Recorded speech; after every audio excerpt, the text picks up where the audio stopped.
आराध्य देव के प्रताप का श्री रामचरित्र में श्री सुग्रीव जी, जाम्बवान जी, बड़े बड़े अधिपतियों ने भगवान श्री राम से कहा कि प्रभु एक बार और रावण को अवसर दिया जाए, कोई समर्थ दूत भेजा जाए और वो आपका संदेश सुना दे कि आखिरी बात है, सिया जी को वापस कर दो, शरण में आ जाओ, नहीं तो अब नहीं, आगे युद्ध प्रारंभ हो जाएगा। भगवान श्री राम जी ने कहा बहुत अच्छी बात है, किसको भेजा जाए? जाम्बवान सुग्रीव जी ने विचार किया, रावण की सभा में जाना। उनका बहुत विवेकवान और महान बलशाली श्री अंगद जी हैं, युवराज अंगद को भेजा जाए। अंगद जी बहुत प्रसन्न हुए। भगवान श्री राम ने पास बुलाकर स्पर्श किया और कहा, वही करना जिससे हमारा कार्य हो और उसका कल्याण हो। तो अंगद जी ने कहा, प्रभु आप तो स्वयं सिद्ध कार्य हैं, आपका कौन कार्य करेगा? नाथ, पर आपकी आज्ञा है तो सेवक आज्ञा पर तत्पर है। अंगद जी को ऐसा महसूस हुआ मानो पूरे विश्व का बल अंगद जी में आ गया। विश्वात्मा भगवान है, अपार बल, ऐसा अनुभव हो रहा है अंगद जी को। चरणों में वंदना की और प्रभु के प्रताप का स्मरण किया और जैसे मतवाला गजराज चलता है, लंका के समीप ही है, समुद्र पार हो चुके हैं। रण बाकुरे बालपुत्र युवराज अंगद गजराज की तरह चल रहे हैं, सिंहवत। लंका में जे भी प्रवेश के हाहाकार मच गया, वही बानर आ गया जिसने लंका जलाई थी, क्योंकि अंगद जी रावण का पुत्र अपने निशाचर साथियों के साथ खेल रहा था, देखा तो अंगद जी से बातचीत करने लगा। कौन हो, कैसे प्रवेश कर रहे हो? अंगद जी ने कोई बातचीत नहीं की, चल रास्ते से हट जा। तो अभिमानी का पुत्र है तो उसने अंगद जी पर लात प्रहार करने की कोशिश की, पकड़ के लात उसकी 2-4 बार घुमाया, पटक दिया, मर गया। रावण का पहली शुरुआत यहां से। जे भी रावण का पुत्र मरा तो जितने भट्ट थे भागे, हल्ला मचाते जा रहे, भागो, ये वही बानर है जिसने अक्षय कुमार को मारा था, जिसने लंका जलाई थी। पहली बार आया तो सब हाहाकार मच गया, अब दोबारा आया है तो क्या करेगा? सब भाग पड़े। जाकर के सभा में पुकारा, वही आ गया जिसने लंका जलाई थी, अक्षय कुमार को मारा था। आते ही सबसे पहले रावण के पुत्र का वध किया है। रावण के पुत्र की मृत्यु, नगर में हाहाकार मच गया, सब माथा पकड़ के बैठ गए, क्योंकि पीछे भोग चुके हैं ना हनुमान जी की लीला में। सब हाहाकार करने लगे कि अब ये रावण सर्वनाश कराएगा, मान जाता तो कम से कम प्राण बच जाए। सब भयभीत हो गए, हे विधाता अब क्या होगा? सब रो रहे हैं घरों में बैठे, क्योंकि सब देख चुके हैं ना हनुमान जी का प्रताप। जिस गली से जा रहे हैं बिना पूछे, सब ऐसे करते हो, ऐसे बता, सब आका दरवाजा उधर है, किसी को मारने की जरूरत नहीं है, पहले ही सब ये रास्ता है दरबार के लिए। दरबार के प्रथम द्वार पर अंगद जी खड़े हुए। गयऊ सभा दरबार तब सुमिरि राम पद कंज, सिंह ठवनी इत उत चितव, धीर वीर बल पुंज। भगवान श्री राम के पावन चरणों का स्मरण करते हुए रावण की सभा के प्रथम द्वार पर, और जैसे सिंह शिकार को तकता है, ऐसे बिल्कुल सावधान है, क्योंकि शत्रु की सभा बलवान शत्रु है, तो सिंहवत आसपास चारों तरफ चितवन, कोई हरकत तो नहीं कर रहा। तुरंत एक राक्षस गया और रावण को समाचार दिया कि आते ही एक पुत्र का हनन आपके हो गया और बानर आया है, लगता है वही बानर है जो पहले आया हुआ था। रावण ने कहा बुलाओ इस बंदर को, देखते हैं। दूत दौड़े, अंगद जी ने कहा दूर से चलो, सब दूर निशाचर चले। मत गजरात सिंहवत दृष्टि सभा में प्रवेश किया। सभा में अंगद जी देख रहे मानो काजलों के पहाड़ की भीड़ लगी हो, ऐसे निशाचर हैं, बलवान काले एकदम। भुजाएं सबकी ऐसी दिखाई दे जैसे मोटे मोटे पेड़ों की जड़ें होती हैं, ऐसे मोटी मोटी। रोमावली ऐसे जैसे कुश होते हैं ना, ऐसे रोमावली। मुंह नाक नेत्र ऐसा जैसे पर्वत की कंदराएं होती, अंदर चले जाओ बाहर निकलो, ऐसे मुख नाक, ऐसे निशाचर बैठे हुए। जरा भी झिझके नहीं, जरा भी डरे नहीं। और आश्चर्य की बात यह हुई कि जो ही अंगद जी ने सभा में प्रवेश किया, सब खड़े हो गए। रावण की सभा के जैसे कोई महाजन महापुरुष पधारे तो सब सभा में खड़े हो जाते हैं। रावण बैठा हुआ है और सब सभासद खड़े हो गए। अंगद जी, राम प्रताप है, ये भगवत प्रताप है। उठ खड़े हुए। रावण का हृदय क्रोध से जल उठा। वह बैठ, इसके लिए खड़े हो गए। अंगद जी निशंक। अंगद उस समय खड़े हैं। ये शंका तभी होती जब भगवान का भरोसा नहीं होता, भगवान के प्रताप को नहीं जानते, भगवान का आश्रय नहीं होता। जथा मत गज जूथ महु पंचानन चली जाई, राम प्रताप सुमिरि मनु बैठ सभा सिर नाई। जैसे विशाल हाथियों के झुंड में बबर शेर उतरे, ऐसे अंगद जी, कोई शंका नहीं, कोई भय नहीं, भगवान के प्रताप का स्मरण, जय श्री राम। और सभा में बिल्कुल कोई भय नहीं, कोई डर नहीं। ये भक्त का स्वरूप होता है। भय किस बात? अखिल लोक ब्रह्मांडों का स्वामी हमारा प्रीतम है, भय किस बात का? अच्छा, मरने का भय, शरीर का भय, तो पहले उनके नाम कर चुके हैं, ये तो उनकी संपत्ति हो, जब चाहे तब ले ले। तो भय, फिर हमारा स्वरूप तो अविनाशी है, फिर भय की कोई गुंजाइश नहीं है। कहा दसकंठ कवन तय बंदर, तुम पहले वाले तो नहीं हो, दूसरे हो, क्योंकि दर्शन में लग रहा है। कौन है तू? तो अंगद ने कहा है दशग्रीव, मैं भगवान श्री राम का एक छोटा सा दूत हूं। अगर पूरा परिचय जानना चाहते हो तो तुम्हें हमारे पिता का बहुत बढ़िया परिचय है। 6 महीना कांख में रहे हो उनकी, बालिपुत्र। मैं अंगद हूं और मेरे पिता 6 महीना ऐसे रावण को दबाए हुए संध्या वंदन करते रहे। तुम्हारी भलाई के लिए आया हूं।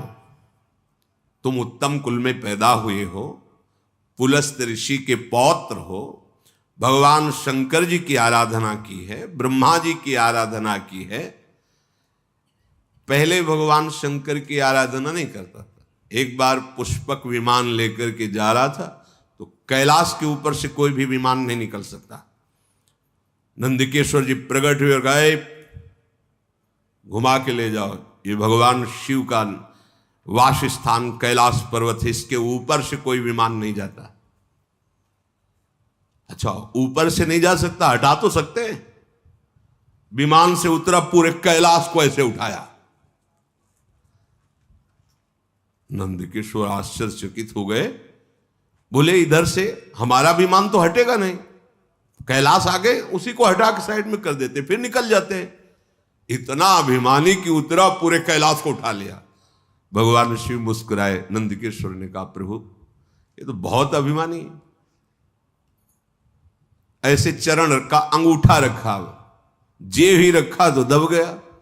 अब जब दबा तो उसे लगा कि अब तो मरी जाएंगे अगर भगवान शंकर कृपा नहीं। तो अद्भुत तांडव, जो तांडव स्तोत्र है, जटाटवी गलत ज्वल प्रवाह पा, ये विद्वान तो था। उस दिन से इसने अनन्य भक्ति भगवान शिव की शुरू कर दी। ब्रह्मा जी से तो पहले ही वरदान प्राप्त किया था।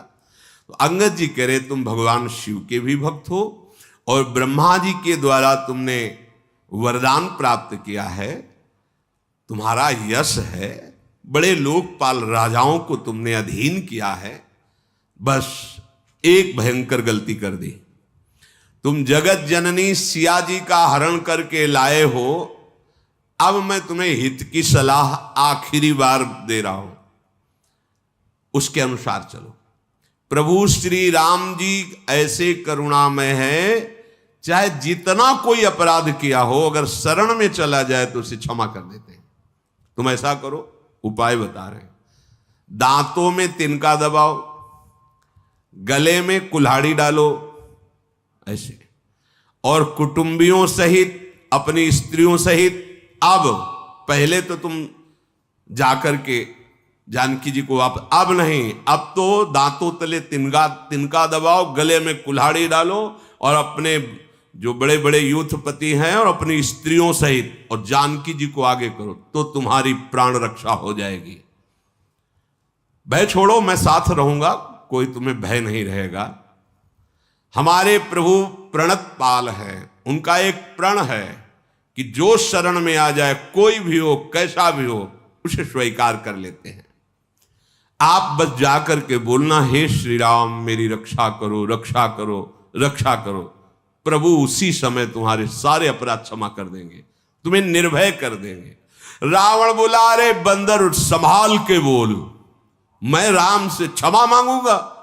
तूने समझा नहीं, तूने मुझे जाना नहीं। अंगद से कह रहा, मुझे जान। अहंकार बस यही बड़ा विचित्र रोग है कि ये किसी की समझता नहीं। अहंकार समझता नहीं, ये सबसे बड़ा दोष है, और यही जन्म मरण का मूल हेतु है। संस्कृति मूल शूल प्रद नाना, सकल शोकदायक अभिमाना। अभिमान को पसंद नहीं किसी की बात, उसके मन में जो आएगी वही करेगा। तूने मुझे कहा मित्र, किस नाते से तू मित्र लगता है मेरा? कौन सा राज्य है, कितना बड़ा तू बलवान है, मेरा रावण का मित्र? अंगद ने कहा, फिर मैं बता रहा हूं, मैं बाली का पुत्र हूं, जिसके आगे घुटने टेक कर तुमने मित्रता स्वीकार की थी, तब उन्होंने छोड़ा था।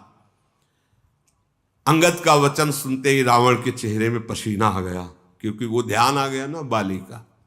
ये बार बार कह रहा था, हमसे युद्ध करो, हम विश्व विजय कर रहे हैं। बाली ने कहा, हम संध्या कर रहे हैं, बाद में युद्ध करेंगे। वो बार बार उछल कूद मचा, तो ऐसे दबा लिया कखरी में, और आराम से संध्या कर 6 महीने तक कखरी में दबाए रखा। रावण सकुचा, अच्छा, एक बंदर का नाम था बाली, मैं जान गया, बहुत अभिमानी है, किसी भी तरह समझना नहीं चाहता।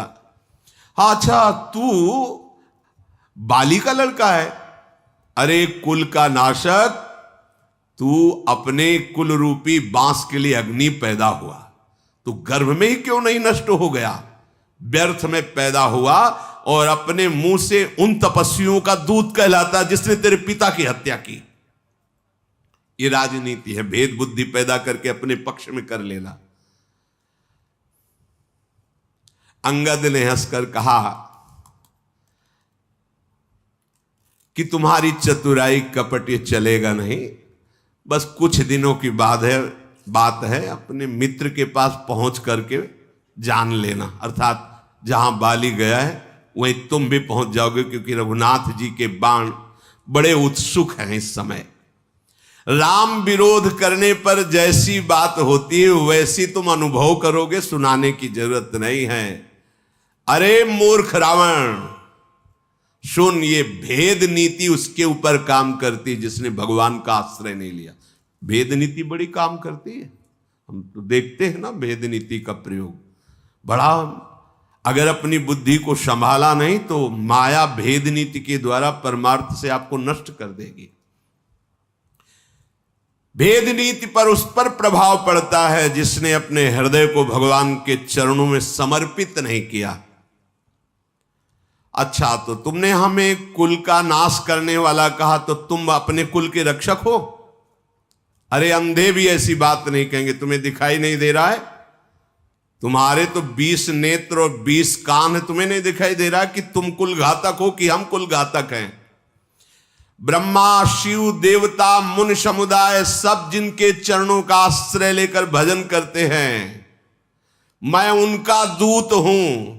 तो मैंने कुल डुबो दिया और तू उनकी प्रिया का हरण करके लाया है, और जब से लाया है तब से तेरे कुल में अमंगल ही अमंगल हो रहा है। तू अपने कुल को बढ़ाने वाला बन गया। अंगद की कठोर बात सुनकर रावण की आंखों में मानो आग पैदा हो गई, ऐसा क्रोध। अरे दुष्ट, मैं तेरे सब कठोर वचन इसलिए सह रहा हूं कि मैं नीति को जानता हूं कि दूत को मारना नहीं चाहिए, इसलिए तुझे नहीं मार रहा हूं। अंगद ने कहा, तुम्हारी नीति भी हमने बहुत सुनी है, बड़े तुम धर्मशील हो।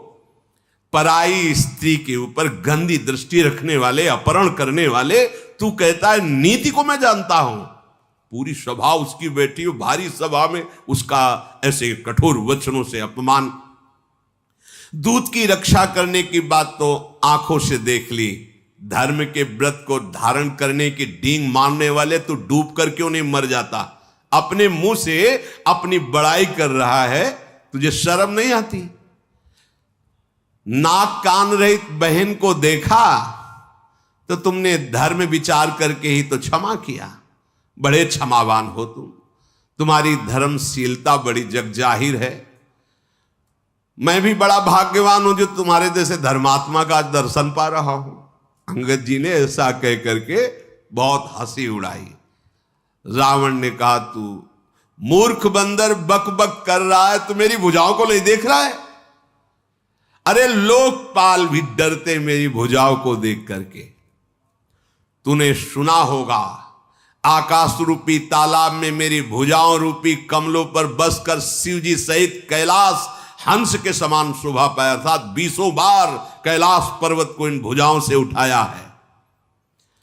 अंगद सुन, तेरी सेना में बता कौन ऐसा सुभट है जो मेरी इन भुजाओं से भिड़ सके? है कौन उसमें जो मेरे से युद्ध कर सके? और तुम और सुग्रीव कोई वीर हो क्या हमारे सामने? और आप विभीषण डरपोक, वो हमारे सामने खड़ा होगा। और जाम्बवान बुढ़ापे को झेल नहीं पा रहा है, इतनी बुढ़ापा अवस्था है। अब लड़ाई में है कौन तुम्हारे पक्ष में जो हमारे सामने खड़ा हो सके? अच्छा, जिन्होंने पुल बनाया, नल नील शिल्पी है, कोई योद्धा है? हां, एक बानर बहुत बड़ा योद्धा है जो पहले आया था लंका में।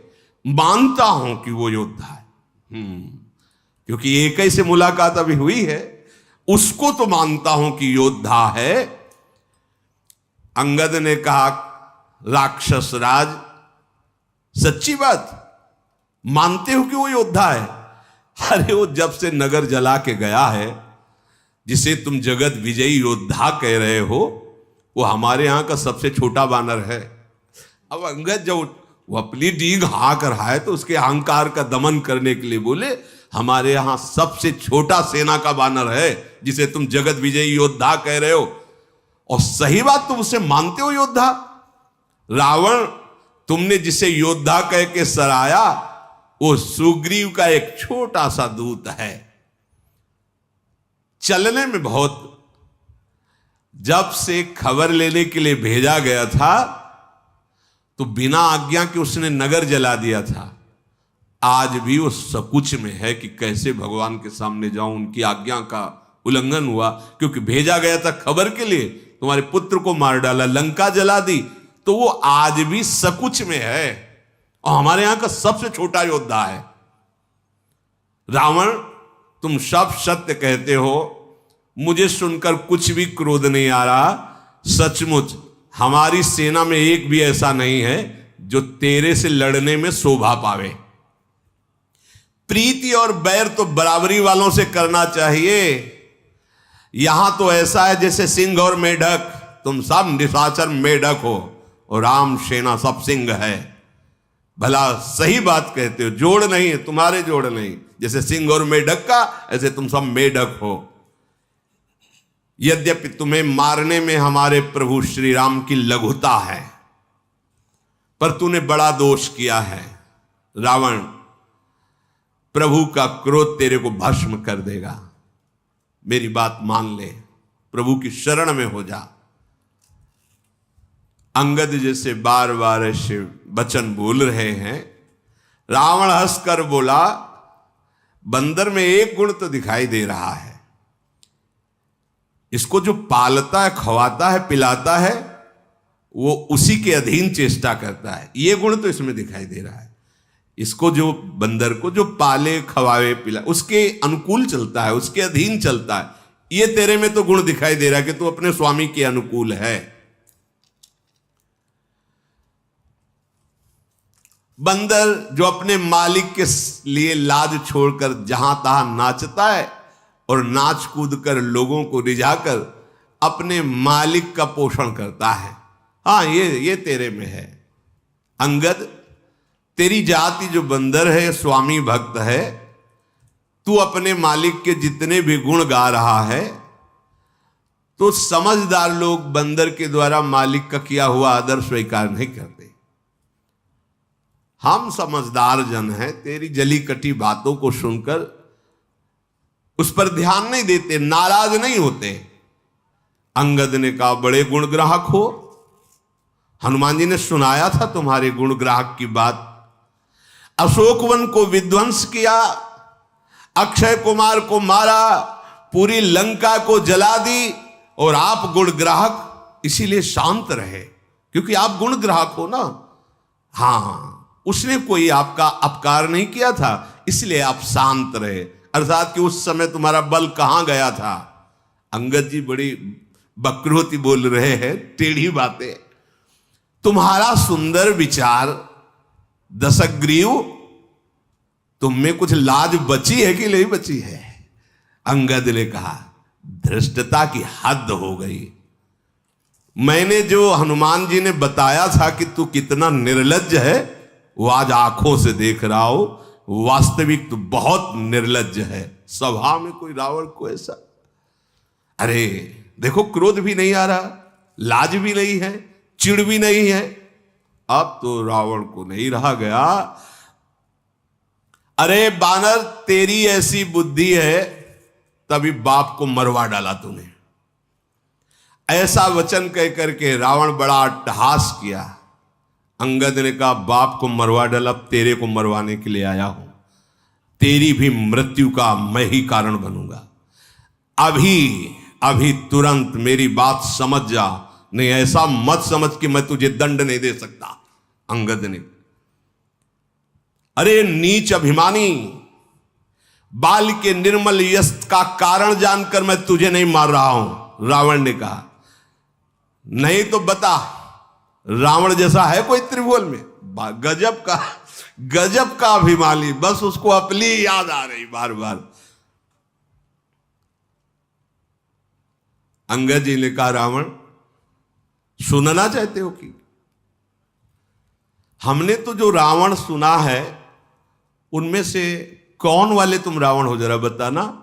बलि ही जितन एक गयऊ पताला, राखिव बांध शिशुन है साला। एक गया था बलि जी को जीतने, बामन बलि, पाताल में।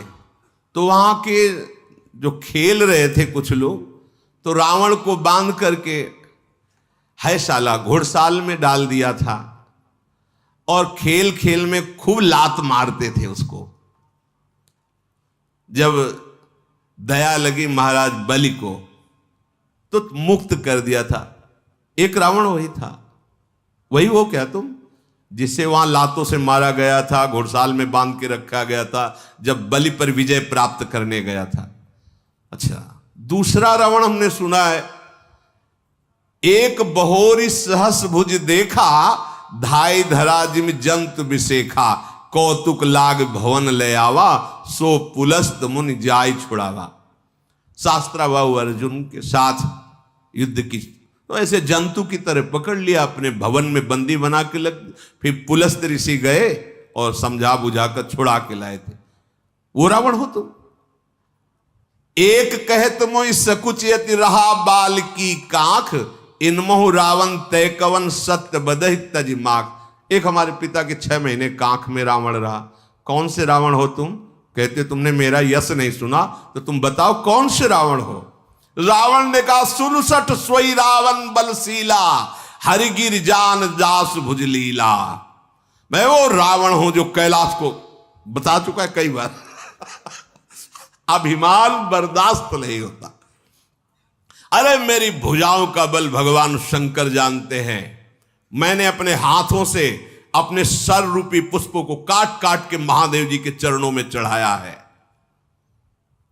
सिर रूपी कमलों को अपने हाथों से उतार उतार कर भगवान शिव के चरणों में चढ़ाया। अरे मूर्ख, मेरे भुजाओं का अगर परिचय पाना है तो दिक्पालों से जाके पूछ, जिनके हृदय में आज भी भय समाया हुआ है।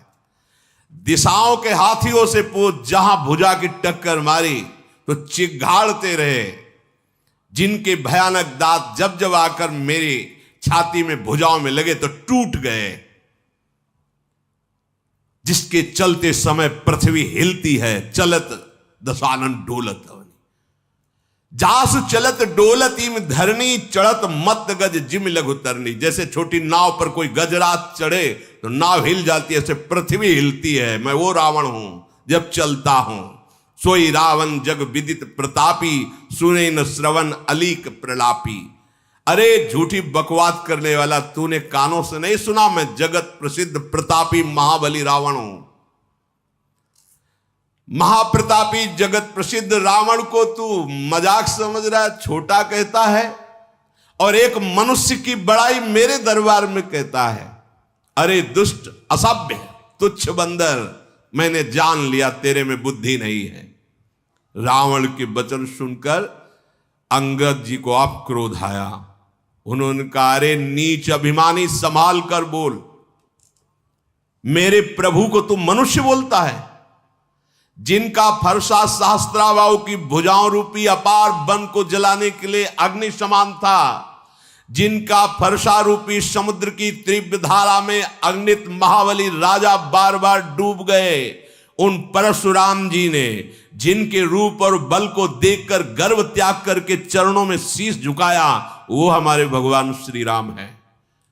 अय दशकंधर, तू बहुत उद्दंड हो गया है, इसीलिए तू भगवान श्री राम को मनुष्य बोल रहा है। कामदेव भी क्या धनुर्धारी हैं? गंगा जी क्या नदी है? कामधेनु क्या पशु है? कल्पवृक्ष क्या पेड़ है? अमृत क्या रस है? ऐसे भगवान क्या मनुष्य है? गरुण जी क्या पक्षी हैं? शेष जी क्या सर्प हैं? अरे दशकंधर, तेरी बुद्धि नष्ट हो गई। चिंतामणि भी क्या पत्थर है? वैकुंठ भी क्या लोक है? श्री रघुनाथ जी की अखंड भक्ति जैसा कोई लाभ है? अगर भगवान ने आदेश किया होता तो तुम्हारी सेना को मथ कर नष्ट करके अभी मैं तुम्हें दिखाता कि मेरे श्री राम का बल क्या है। तेरी समझ में नहीं आया? अक्षय कुमार को मारा, पूरी लंका जला दी, अशोक वाटिका उजाड़ दी, तूने बंदर समझता है? महाबली हनुमान कोई बंदर है? कपट छोड़ दे, चतुराई छोड़ दे, राम जी की शरण में चला जा। नहीं तो अब मैं जो कह रहा हूं उसे सुनो। तुम्हें ब्रह्मा और शंकर भी अब नहीं बचा सकते। मूढ़, गाल फुलाना, बातें बनाना, डींग हाँकना, ये लौकिकता में तो चलेगा, राम जी के सामने नहीं चलेगा। तेरा ये जो बकबक करने वाला मुख है, राम जी के बाणों से कट के गिरेगा, और पृथ्वी में जब गिरेगा तो बानरों की लात पड़ेगी उस पे। ऐसे ही था, जैसे फुटबॉल में पैर मारते हैं, ऐसे ही रीछ बानर तेरे उन गेंद के समान अनेकों शिरों से चौगान खेलेंगे। जब रघुनाथ जी युद्ध में कोप करके सारंग धनुष से बाण छोड़ेंगे, तब ये जो गाल बजा रहा है ना, उस समय नहीं। इसलिए विचार कर बोल। भगवान श्री राम को मनुष्य संबोधन मत कर। रावण तो जल उठा। जैसी बात अंगद जी ने कही तो उसका अब हृदय एकदम खोल उठा। अरे कुंभकर्ण मेरा भाई है। अभिमान की दशा ही अलग होती है, उसको समझ में ही नहीं आता। कुंभकर्ण मेरा जो भाई है, और इंद्र का शत्रु जो इंद्र को बंदी बना के लाया, वो मेघनाथ मेरा पुत्र है। और मेरा पराक्रम तो संसार में प्रसिद्ध ही है, संपूर्ण जड़ चेतन जानता है कि रावण विश्व विजयी है। दुष्ट बानरों की सहायता से एक छोटा सा समुद्र में पुल बना लिया तो डींग हाँकते। गजब का अभिमानी है, छोटा हाथ तक नहीं बना पाया और छोटा पुल। देखो अभिमान क्या है, एक छोटा सा पुल बना दिया समुद्र में। समुद्र को तो एक छोटे छोटे पक्षी लांघ जाते हैं, उड़ जाते हैं, महावीर हो जाते हैं क्या, रावण कह रहा है। मूर्ख है तू बंदर, सुन, मेरी एक एक भुजा रूपी समुद्र बल रूपी जल से पूर्ण है, जिसमें बहुत से देवता और मनुष्य डूबकर मर चुके हैं। कौन ऐसा सूरवीर है जो मेरी इन भुजाओं का बल जो है उसको पार कर पावे। फिर वही शुरू कर दिया, दिक्पालों से जाके पूछो इन भुजाओं का बल, तेरा मालिक डर जाएगा जब सामने जाऊंगा। रावण कह रहा, तूने जिसकी बड़ी बड़ी बातें गुण गाथा की है, वो कोई मेरे सामने लड़ने लिए योद्धा है? अच्छा, तू अपने मालिक को बड़ा वीर समझ रहा है तो कमजोर समझ, क्योंकि बार बार दूत भेजना ये बलवानों का लक्षण नहीं होता। रावण कह रहा है, देख मेरी बात मान, अपने स्वामी को समझा दे, जाके वापस हो जा, मेरी भुजाओं को देख, ये कैलाश को उठाने वाली। फिर बोला, भगवान शंकर साक्षी, मैं झूठ नहीं बोल रहा हूं, कई बार कैलाश उठाया है, उन्हीं के बल से उठाया है। अभिमानी पुरुष जैसे कभी कुछ तो 1000 बार कहेगा कि तुम्हें क्या पता, वृंदावन जाते 200 साधुओं को भोजन, 5 अरे संत बोले कि ऐसा भोजन तुमने कभी पाया ही नहीं। अगर कहीं सुकृत बन गया, कोई भगवत आराधना बन गई तो विश्व में क्या करें, नहीं तो पैसा देके टीवी में चलवा दें। अभिमान पोषण की वृत्ति यही हमें जन्म मरण का हेतु करती है। करो पर भगवत प्रसन्नता के लिए करो, नहीं तो यह अभिमान ये चुप नहीं रहने देगा। जहां अभिमान होता है वहां बार बार अपनी प्रशंसा, वो अभिमान का स्वरूप, उसको सुख मिलता है अभिमान को। रावण ने भगवान शिव की ही बल से कैलाश को उठा लिया, तो बार बार वो अंगद जी से कह, देखो भुजाएं, हमने कैलाश उठाया है, भगवान शंकर साक्षी है, मैं झूठ नहीं बोल रहा। ऐसा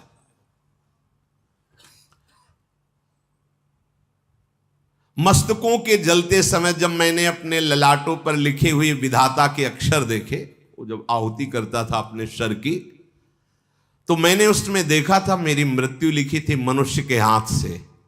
तो मुझे बहुत बड़ी हंसी आई कि विधाता भी लिखने में चूक कर दिया, मुझे मनुष्य मारेगा, मेरा तो आहार मनुष्य है, मार कैसे सकता है। तो विधाता ने भी असत्य लिखा था। जब मैं अपने सर काट के हवन कर रहा था शिव प्रसन्नता के लिए, तो जलते हुए भाल पर लिखा देखा था कि मेरी मृत्यु मनुष्य के हाथ से। तो मुझे हंसी आई कि विधाता भी असत्य लिखता है, भला मेरी मृत्यु किसी मनुष्य के हाथ से होगी।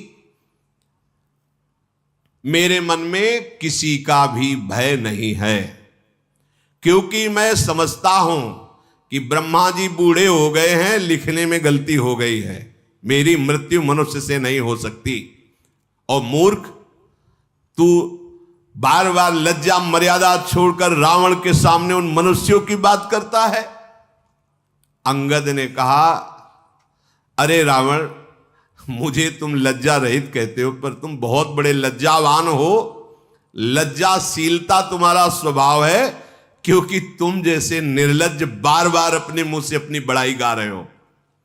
सिर काटा कैलाश उठाया, सिर काटा कैलाश उठाया, यही तो उस समय से बोल रहे हो।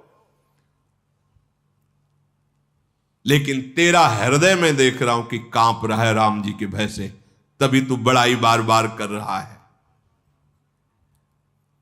अब बस कर, सर काटने से कोई सूरवीर नहीं हो जाता, जादूगर भी अपना सर काट के दिखा सकता है। इंद्रजाल रचने वाले ऐसे खेल बहुत से करते हैं, शरीर के कई टुकड़े, और फिर थोड़ी देर में वो वैसे ही खड़ा हो जाएगा। बहुत से पतंगा मोहवश आग में जल जाते हैं तो वो कोई सूरवीर नहीं होते। और बहुत बोझा उठा लेने से कोई महावीर नहीं बन जाता। गधों के बोझा लदा करता है वो सूरवीरों में नहीं आते, जो बार बार कह रहे हो कैलाश उठाया कैलाश। अंगद जी कह रहे, तेनर सूर कहा वहीं समुझ देख मति मंद, जरहि पतंग मोवस भार बहाई खरबृंद। गधा बहुत भार ढोता है, तो भार ढोने के कारण कोई सूरवीर नहीं कहे, और पतंगा मोहवश आग में जल जाता है, ये कोई सूरवीर नहीं कहे जाते। अब अभिमान त्याग दे, फिर तेरे से प्रार्थना कह रहा हूं, रघुनाथ जी से संधि कर ले, तेरा मंगल हो जाएगा। कृपाल राम जी ऐसे हैं कि उनका यश तेरे मारने में नहीं होगा, क्योंकि जैसे सिंह किसी खरगोश को मारे तो कोई यश की बात है। अरे अनंत बलशाली प्रभु श्री राम तुझ जैसे नीच पुरुष को मारेंगे? मूर्ख, मेरे वचन मान ले, और ये मत कहे कि कमजोर आदमी दूत भेजता है। मैं कठोर वचन केवल प्रभु की आज्ञा के कारण, नहीं तो जानता है थप्पड़ से तेरे मुंह तोड़कर अभी सिया जी को ले जाता। अंगद जी ने बहुत बात कही, ना ही तकरी मुख भंजन तोरा ले जाते हो सीत। तुम जो कह रहे हो कि कमजोर आदमी बार बार दूत भेजता है, तो मैं प्रभु का एक छोटा सा दूत हूं, थप्पड़ से तेरे 10 मुख तोड़ता और सिया जी को अभी ले जाता, और जबरदस्ती तेरे इन सब यूथ पतियों को बंदी बना लेता। तेरा बल तो मैं उसी समय जान गया था जब तू सिया जी का अपहरण किया। अरे राक्षसों का राजा, अरे अभिमानी, मैं सुग्रीव का एक छोटा सा सेवक हूं, भगवान के अपमान से डर रहा हूं, क्योंकि उनकी आज्ञा का उल्लंघन न हो जाए। नहीं, ऐसा तमाशा दिखाता, जैसे तूने कहा ना, मालिक के लिए तमाशा दिखाकर बंदर पैसा इकट्ठा करता है, बड़ा वफादार होता है। तो अगर मुझे अपने स्वामी के अपमान का भय ना होता, आज्ञा उल्लंघन का, तो ऐसा तमाशा दिखाता। तू सिंहासन पे है तो ही पटकी, महिसेन हाथी चौपट कर तव गांव, तव ज्योतिन समेत सठ जनक सुते ले जाऊं। सिंहासन सहित तुझे उठाकर धरती पर पटक के मार डालता। भी अंगद जी ने कहा, तेरी सेना का अकेले संहार करता और तेरे इस लंका को भ्रष्ट करके जय श्री राम बोलकर सिया जी को ले जाता, और तेरी स्त्रियों को बंदी बनाकर उनकी दासी बनाता। अगर भगवान के अपमान को न डरता, उनकी आज्ञा का उल्लंघन का अपराध का भाव ना होता, जो वस करो तदपि न बढ़ाई, मुझे ही बधे नहीं कछ मनसाई। अगर मैं ऐसा करता भी तो मेरी कोई बड़ाई नहीं होती, क्योंकि तुम मरा हुआ है। ऐ रावण, तुम मरा हुआ है। कौल काम बश कृपण विमूढ़ा, अति दरिद्र अजसी अति बूढ़ा, सदा रोग बस संतत क्रोधी, विष्णु विमुख श्रुति संत विरोधी, तनु पोषक निंदक अग खानी, जीवित 100 सम 14 प्राणी। तुम मरा हुआ है।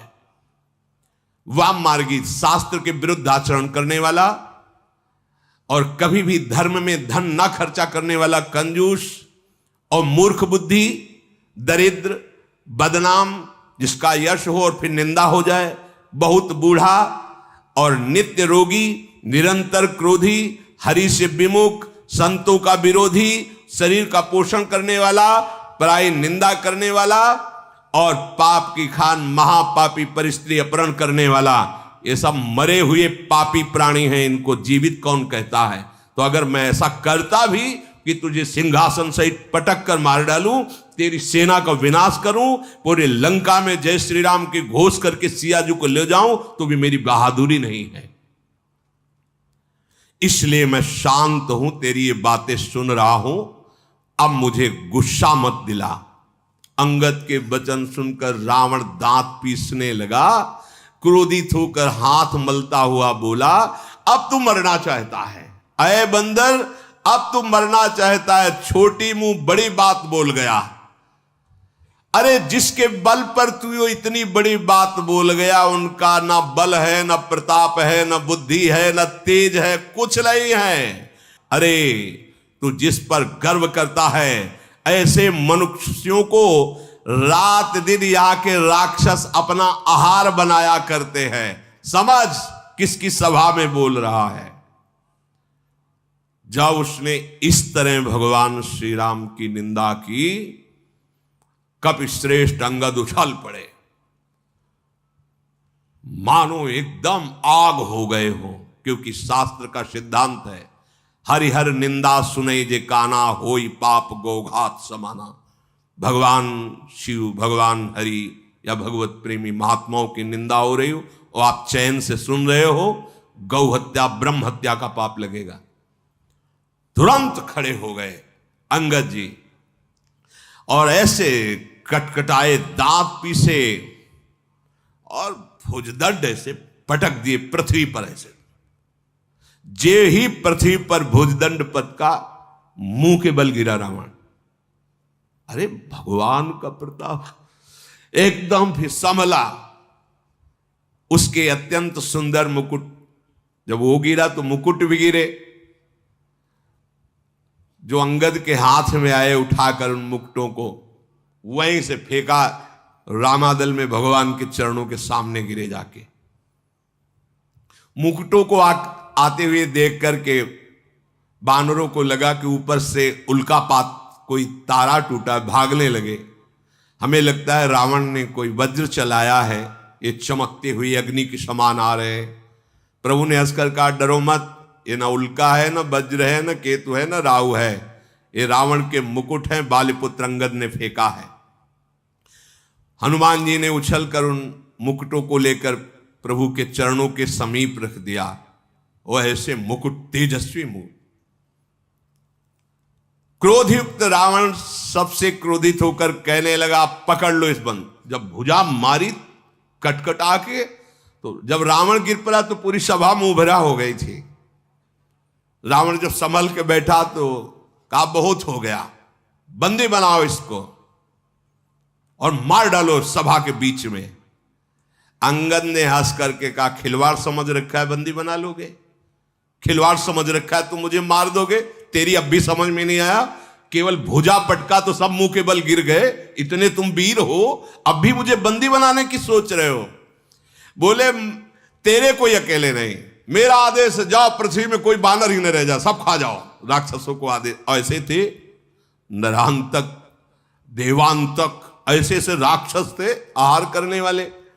और कहीं कुंभकर्ण को जगा दे तब तो उसका तो पेट ही है, पूरा बड़वानल की तरह था, डालते जाओ, खाली कर दो पृथ्वी को, बंदर कोई रह ही ना जाए। और तपस्वी दोनों जो राम लक्ष्मण हैं, इनको जीते जी बंदी बना लो। रावण के ऐसे आदेश पर अंगद क्रोधित होकर बोला, अरे निर्लज्ज, गाल बजाते लाज नहीं आती? हमें लगता है तेरे लिए एक उपाय, आत्महत्या कर ले अभी। अंगद ने कहा, मेरा बल देखकर तेरी छाती नहीं फटी? मेरे स्वामी के लिए ऐसा बोल रहा है? मेरा बल देखकर तुझे तो अब आत्महत्या कर लेनी चाहिए। रेत्री चोर कुमारक गामी, खल मल रास मंदमति कामी, शन्यपात जलपसि दुर्बाधा, भयस कालवश खल मनुजादा। ए स्त्री के चोर, एक कुमार्गामी, एक दुष्ट, पाप की राशि, मंद बुद्धि, तेरी समझ में नहीं आ रहा? अरे कामी, तू सन्निपात जैसे किसी को हो जाए और वो बोलता रहे, ऐसे बोल रहा है, ऐ दुष्ट राक्षस, तू काल के अधीन हो गया है, आगे फल पाएगा। राम मनुष्य हैं, ऐसा वचन जो बोला, अरे अभिमानी, तेरी जीभ गल करके नहीं गिर गई?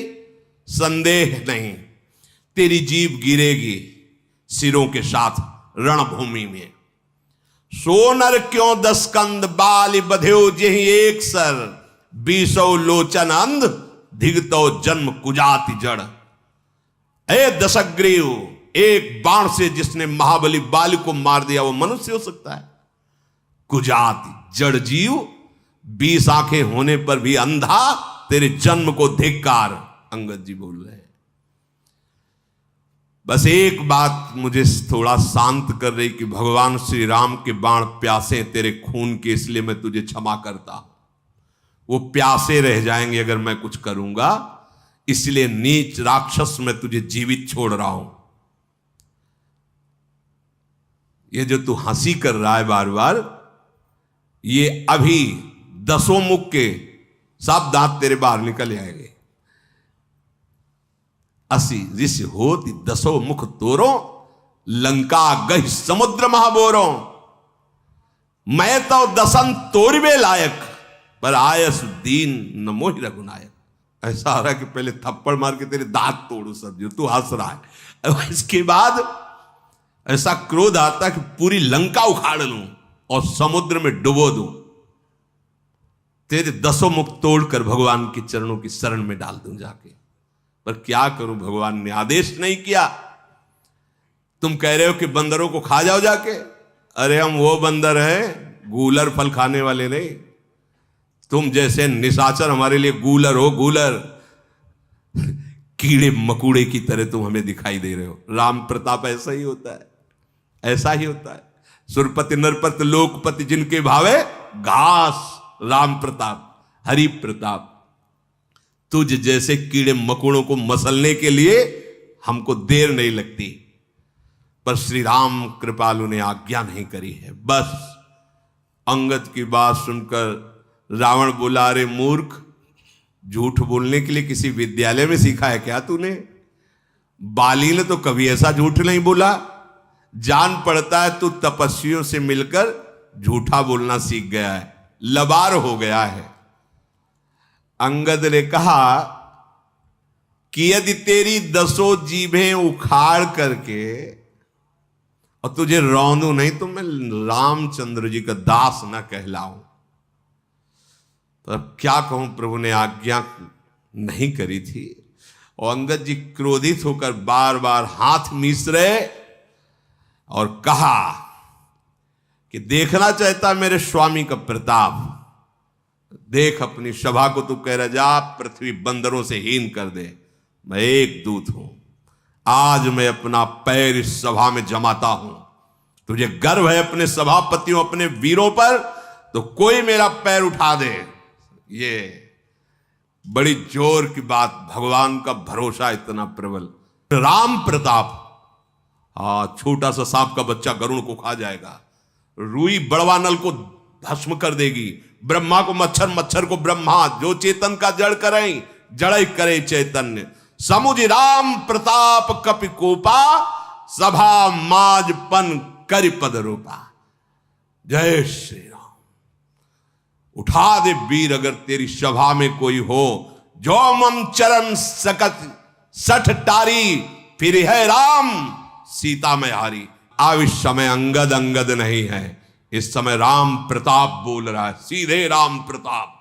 देखो ना, जो मम चरण सकट सठ टारी, फिर है राम और सीता में, ये मतलब तदात्म स्थिति, भगवदाकार वृत्ति। मैं सीता को हार जाऊंगा, मैं सीता को हार जाऊंगा। देखो ये अधिकार कैसे प्राप्त? अब अंगद नहीं है, अब राम प्रताप छाया हुआ है। ये इतना तदात्म भक्त का होता है कि अपने आराध्य देव को मन में, बुद्धि में, चित्त में, अहंकार में, वाणी में, तन में, सब में वो अनुभव करता है। इस समय राम प्रताप है। अरे मूर्ख, यदि तेरी सभा में कोई भी वीर मेरे चरण को हिला भी दे तो श्री राम जी लौट जाएंगे और मैं सीता को हार गया। देखो ये फिर ही राम सीता मैं हारी, क्योंकि मेरी माता सीता है। ये बहुत बड़ी बात है। भगवान में जब तन्मयता होती है तो भगवान कितने अपने लगते हैं, कितना ये कोई सहृदय, समर्पित हृदय, तन्मय हृदय, वही ये जान सकता है। धन्य है अंगद जी की ऐसी स्थिति। फिर ही राम, ये कौन बोल सकता है? कौन बोल? जरा विचार, अपने स्वामी के लिए वापस लौट जाएंगे। सिया जी को मैं हार जाऊंगा यदि कोई मेरे चरण हिला भी दे। ये भगवान का अद्भुत तन्मयता स्वरूप, अंगद का अद्भुत बल। पूरा फाइनल बोल रहे, बहुत बड़ी बात। राम जी वापस चले जाएंगे, सीता जी को मैं हार जाऊंगा यदि मेरे चरण हिलाए। सभा में आश्चर्य। श्री राधा वल्लभ लाल।